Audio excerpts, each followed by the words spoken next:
যে জ্বালানি সংকট তৈরি হয়েছে তাতে সাধারণ মানুষ কতটা আতান্তরে পড়েছে দেখুন, কতটা অসুবিধার মধ্যে পড়েছে দেখুন। তার উপর সিএনজি গ্যাসও পাওয়া যাচ্ছে না, রান্নার গ্যাসের আকাল, দামি হয়েছে অটোর গ্যাসও, একেবারে লিটারে 5 টাকা দাম বেড়েছে অটোর এলপিজির। সংকটে মিড ডে মিল, বুঝতেই পারছেন বিভিন্ন স্কুলেই এই ছবিটা দেখা গেছে। রান্নার গ্যাসের আকাল পড়ায় মিড ডে মিল বন্ধ করে দিতে বাধ্য হয়েছে স্কুল কর্তৃপক্ষ। গ্যাসের জন্য লম্বা লাইনের ছবি, রেস্তোরাঁতেও সিলিন্ডার সংকট, বহু রেস্তোরাঁ বন্ধ করে দেওয়া হয়েছে, বিমান ভাড়াও বাড়ছে।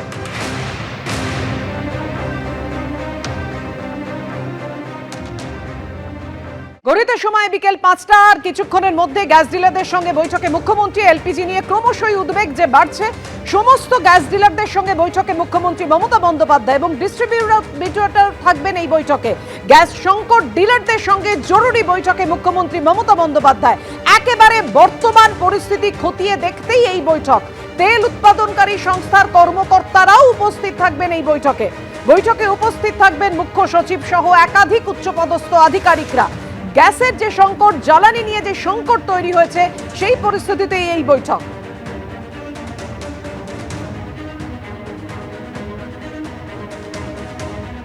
অর্থাৎ বুঝতেই পারছেন গ্যাস নিয়ে, জ্বালানি নিয়ে যে সংকট তৈরি হয়েছে। এই বৈঠক সম্পর্কে আরো বিস্তারিত জানাবেন আমাদের প্রতিনিধি আশাবুল হোসেন। আশাবুল, দেখো পাপিয়া, মধ্যপ্রাচ্যে যে যুদ্ধের পরিস্থিতি, যে যুদ্ধ হচ্ছে সেই কারণে আমাদের দেশে গ্যাসের সংকট শুরু হয়েছে এবং গ্যাসের সংকটের পরিপ্রেক্ষিতে কেন্দ্রীয় সরকার নানা রকম নিষেধাজ্ঞা জারি করেছে।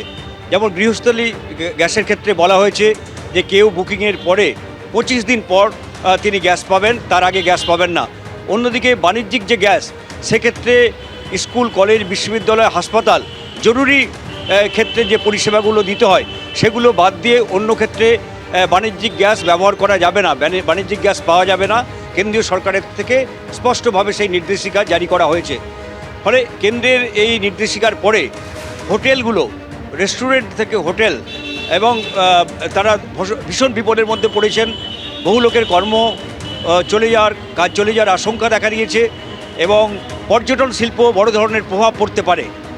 এই রকম পরিস্থিতিতে আগামী দিনে আমাদের রাজ্যে গ্যাসের কতটা স্টক রয়েছে এবং আরও যদি 1 মাস যুদ্ধ চলে সেক্ষেত্রে কী ধরনের পরিস্থিতি চলতে পারে, তা নিয়ে মমতা বন্দ্যোপাধ্যায় তিনি জরুরি ভিত্তিতে আজকে বৈঠক ডেকেছেন। বৈঠক ইতিমধ্যেই শুরু হয়ে গেছে সৌজন্যে, এবং এই বৈঠকে মুখ্য সচিব ছাড়াও রাজ্য প্রশাসনের উচ্চপদস্থ কর্তারা থাকবেন। ইন্ডিয়ান অয়েল কর্পোরেশন থেকে আরম্ভ করে ভারত পেট্রোলিয়াম, তাদের কর্মকর্তাদেরও থাকার কথা, এবং বিভিন্ন গ্যাস ডিস্ট্রিবিউটর, ডিলার, তাদেরও কর্মকর্তাদের এখানে উপস্থিত থাকার কথা রয়েছে। আর কিছুক্ষণের মধ্যেই এই বৈঠক শুরু হয়েছে এবং আজকেই সকালে একটি সাংবাদিক বৈঠকে তীব্রভাবে কেন্দ্রের সমালোচনা করা হয়েছে এই প্রেক্ষাপটকে মাথায় রেখে, যেখানে তৃণমূলের পক্ষ থেকে বলা হচ্ছে যে কেন্দ্রীয় সরকার, তাদের মধ্যে কোনো পরিকল্পনার ছাপ নেই। যুদ্ধ যে আরম্ভ হবে বহুদিন থেকেই সেটা শোনা যাচ্ছিল, সেই পরিপ্রেক্ষিতে তারা আগাম কোনো সতর্কতামূলক ব্যবস্থা বা আগাম কোনো পরিকল্পনা করেনি, এবং সেই কারণেই আজকে সাধারণ মানুষকে তাদের একটা ভীষণ বিপদের মধ্যে পড়তে হচ্ছে। এমনকি বহু জায়গায়, বিশেষ করে হোটেল, পর্যটন ব্যবসা, ছোট ছোট রেস্টুরেন্ট, তাদের অবস্থা একেবারে সংকটজনক এবং সেখানে তাদের রান্নার কোনো ব্যবস্থা করা যাচ্ছে না।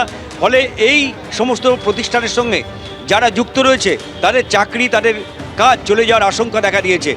ফলে একদিকে যে সামনেই বিধানসভা নির্বাচন, সেই পরিপ্রেক্ষিতে মাথায় রেখে একদিকে যেমন তৃণমূল রাজনৈতিকভাবে কেন্দ্রীয় সরকারকে এই ইস্যুটাকে হাতিয়ার করে তীব্রভাবে আক্রমণ শানাচ্ছে, পাশাপাশি সরকারের পক্ষ থেকে মুখ্যমন্ত্রী হিসাবে মমতা বন্দ্যোপাধ্যায় তিনি এই পরিস্থিতির মোকাবিলা কিভাবে করা যায়, কতটা মানুষকে স্বস্তি দেওয়া যায়, এবং আগামী দিনে তেলের সংকট রাজ্যে হতে পারে কিনা, সেই বিষয়গুলো মাথায় রেখেই তিনি আগাম বৈঠক করছেন, যাতে প্রয়োজনীয় সতর্কতামূলক ব্যবস্থা করা যায় এবং আগামী দিনে কিভাবে পদক্ষেপ করা যায় সেই সব নিয়েই তিনি আজকে বৈঠক করবেন। একেবারে গ্যাস সংকটে জেরবার সাধারণ মানুষ সুরাহা কোন পথে, বৈঠকে মুখ্যমন্ত্রী মমতা বন্দ্যোপাধ্যায় সমস্ত গ্যাস ডিলারদের সঙ্গে নিয়ে। ধন্যবাদ তোমাকে আশাবুল। সৌজন্যে মুখ্যমন্ত্রী মমতা বন্দ্যোপাধ্যায় আর কিছুক্ষণের মধ্যেই এই জরুরি বৈঠক শুরু করতে চলেছেন। উদ্ভূত যে পরিস্থিতি, অর্থাৎ যেভাবে গ্যাসের আকাল দেখা দিয়েছে, এই অবস্থায় সংকট কিভাবে মেটানো যায় তার খোঁজ করতেই আজকের এই বৈঠক, যা কিছুক্ষণের মধ্যেই শুরু হবে। অবশ্যই নজর থাকবে এই বৈঠকের দিকে। বৈঠক ইতিমধ্যেই শুরু হয়েছে। আর যুদ্ধের এই আঁচ যেভাবে মানুষের হেসেলে গিয়ে পড়েছে এবং কলকাতা থেকে জেলা সর্বত্র দেখা যাচ্ছে একই পরিস্থিতি। এলপিজি নিয়ে ক্রমশই উদ্বেগ বাড়ছে। গ্যাস মিলছে না, ডিস্ট্রিবিউটারদের অফিসের সামনে দেখা যাচ্ছে লম্বা লাইন এবং অনলাইনেও রান্নার গ্যাসের বুকিং এর ক্ষেত্রে সমস্যা দেখা দিচ্ছে। অস্বাভাবিক হারে বুকিং বাড়ায় সার্ভারেও বিভ্রাট।